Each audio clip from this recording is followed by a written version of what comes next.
ಇದೆಲ್ಲ ನೆಲೆಯಲ್ಲೇ ಇವತ್ತು ಯಡಿಯೂರಪ್ಪನವ್ರನ್ನು ಬದುಕಿ ಸೇರಿಸೋದು ಅಷ್ಟು ಸುಲಭ ಮಾತಲ್ಲ. ಮತ್ತು ಯಡಿಯೂರಪ್ಪನವರಂತೆ ನಿಶ್ಚಿತನ ವಿಜೇಂದ್ರ ಅವ್ರನ್ನ ಕೆಳಗೆ ಇಳಿಸಿದ ನಂತರ ಪಾರ್ಟಿ ಸಹ ಅವರು ಓಡಾಡೋದೇ ಇಲ್ಲ, ಬರೋದೇ ಇಲ್ಲ. ಯಾಕೆ ಬರಬೇಕು ಅನ್ನುವಂಥ ಪ್ರಶ್ನೆ ದೊಡ್ಡದ. ಹೀಗಾಗಿ ಇವತ್ತು ಮತ್ತು ಚರ್ಚೆ ಮತ್ತು ರೆಬಲ್ಸ್ ಕರೆಸೋದು, ಮಾತಾಡೋದು, ಕನ್ವಿನ್ಸ್ ಮಾಡಿಸೋದು, ಸಮಾಧಾನ ಆಗಲಿ ಅಂತ ಹೇಳೋದು. ಮತ್ತು ಅದರಲ್ಲಿ ಮುಖ್ಯವಾಗಿ ಈ ಸಲ ಅರವಿಂದ್ ಲಿಂಬಾಳೆ ಅವ್ರನ್ನ ತೊಗೊಳ್ತಾ ಇದ್ದಾರೆ. ಇದರಲ್ಲಿ ಗಂಭೀರ ಇದ್ದಾರೆ ಅವರು, ವ್ಯಕ್ತಿತ್ವ, ಚಿಂತನೆ, ವ್ಯಕ್ತಿತ್ವ ಅದ. ಅವ್ರನ್ನ ಕರೆಸಿ ಅವ್ರ ಥ್ರೂ ಇವ್ರನ್ನ ಹಣ್ಣು ಮಾಡ್ಲಿಕ್ಕೆ ಸಾಧ್ಯದನಾ, ಒಪ್ಪೋದಕ್ಕೆ ಸಾಧ್ಯ, ನಿಮ್ಗೆ ಏನು ಬೇಕಪ್ಪ, ಏನು ಸೀಟ್ ಬೇಕು, ಎಂಥದ್ದು ಬೇಕು ಕೊಡ್ತೀನೋ ಅನ್ನುವಂಥ ಆಫರ್ ಇಡ್ತಾ ಇದ್ದಾರೆ ಅಂತ ಸುದ್ದಿಗಳಿದ್ದಾವೆ.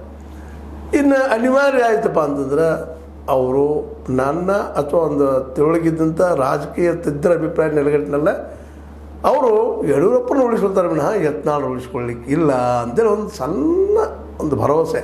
ಯಾಕಂದ್ರೆ ಪಾರ್ಟಿಗೆ ಯಡಿಯೂರಪ್ಪನವರ ಒಂದು ನಾಯಕತ್ವಕ್ಕಿಂತ ಒಂದು ಲಿಂಗಾಯತ ಹಿಡಿತದ ಜೊತೆ ಒಂದು ವಿಶಿಷ್ಟವಾದ ವ್ಯಕ್ತಿತ್ವದ ಅವರಲ್ಲಿ.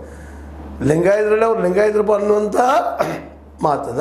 ಇನ್ನುಳಿದವರಲ್ಲ ಇಲ್ಲ ಲಿಬ್ರಲ್ ಇದ್ದಾರಪ್ಪ ಅವರು ಅನ್ನುವಂಥದ್ದು. ವಾಜಪೇಯಿ ಕೆಲವೊಂದು ಗುಣಗಳು ಅವರಲ್ಲಿದ್ದಾವೆ. ವಾಜಪೇಯಿ ಅವರು ಎಷ್ಟೋ RSS ಮೂಲದ RSS ವಿಚಾರಧಾರೆ ಮನುಷ್ಯರಿದ್ದರು. ಅವರಲ್ಲಿ ಒಂದು ಸಾಫ್ಟ್ ಕಾರ್ನರ್ ವಾಜಪೇಯಿ ಅವರು ಅಂತ ಹೇಳ್ತಾಯಿದ್ರು.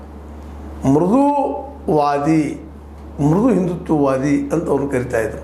ಹೀಗಾಗಿ ಉಳಿದ ಜನನೂ ಅವರನ್ನು ಒಪ್ತಾ ಇತ್ತು. ಹಾಗೆ ಯಡಿಯೂರಪ್ಪನಿಗೆ ಅದ ಬರೀ ಲಿಂಗಾಯತ ಅಷ್ಟೇ ಇಲ್ಲ, ಅವರು ಜೊತೆಗೆ ಇನ್ನುಳಿದ ಕಮ್ಯುನಿಟಿಯಲ್ಲಿ ಒಳ್ಳೆಯ ಅಭಿಪ್ರಾಯ ಇದ್ದಾವೆ. ಅದಕ್ಕೆ 100 ಇಡಾವಲ್ಲ, ಮೆಜಾರಿಟಿ ಅಲ್ಲ, 113 ಅಲ್ಲ, 100 ಇಡಾವಲ್ಲ ಅವರು ಇಲ್ಲಿವರೆಗೆ ಗೆಲ್ಲಿಸ್ಕೊಂಡು ಬಂದಿದ್ದಾರೆ. ಅದಕ್ಕಾಗಿ ಈ ಸಂದರ್ಭದಲ್ಲೇ ನಿಶ್ಚಿತವಾಗಿಯೂ ರೆಬೆಲ್ ಬಣ, ಯತ್ನಾಳರ ಬಣ ಸಾಧ್ಯ ಶಾಂತ ಆಗಿದ್ದುಕೊಂಡು ಬೆಳ್ಕೊಂಡು ಹೋಗೋದ್ರಲ್ಲಿ ಯೋಗ್ಯ ಅದ. ಬಟ್ ಅವ್ರಿಗೂ ಭಯ ಅದ, ಅವರು ತಪ್ಪಂತಲ್ಲ.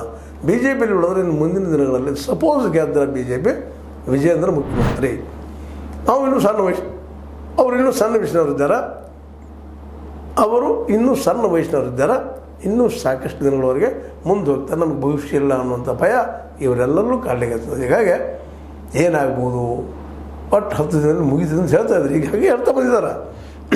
ಕುದುರೆಗೆ ಮುಂದೆ ಮೇವು ಕಟ್ಟಿ ಬಿಟ್ಟಂಗೆ ಆಗ್ಯದ, ಹಂಗೆ ಓಡೇ ಹೋಗ್ತದೆ ಕುದುರೆ. ಮೇವು ಹೋದ, ಇಲ್ಲಿ ಮೇವು ಹೋದ ಅಂತೇಳಿ ಈಗ ಮಾತು 10 ದಿವಸ ತೊಗೊಂಡಿದ್ದಾರೆ. ಅಷ್ಟರಲ್ಲಿ ಮುಗಿಬೋದು ಸಮಸ್ಯೆ. ಯಾರಿಗೆ ಗೊತ್ತು, ಹೈಕಮಾಂಡಿಗೆ ಗೊತ್ತು ಅಂತ ಹೇಳ್ತಾ, ನಿಮಗೆ ಲೈಕ್ ಆಗಿರ್ಬೋದು, ಲೈಕ್ ಮಾಡಿ, ಶೇರ್ ಮಾಡಿ, ಕಮೆಂಟ್ ಮಾಡಿ, ಜೊತೆಗೆ ಸಬ್ಸ್ಕ್ರೈಬ್ ಆಗೋದನ್ನು ಮರೀಲಿಕ್ಕೆ ಹೋಗ್ಬೇಡ್ರಿ. H16 ನ್ಯೂಸ್ ಅರ್ಥಾತ್ ಹೇ ಸೀತಾರಾಮ, ಸತ್ಯದ ಕೈಗರಡಿ ವಂದನೆಗಳು.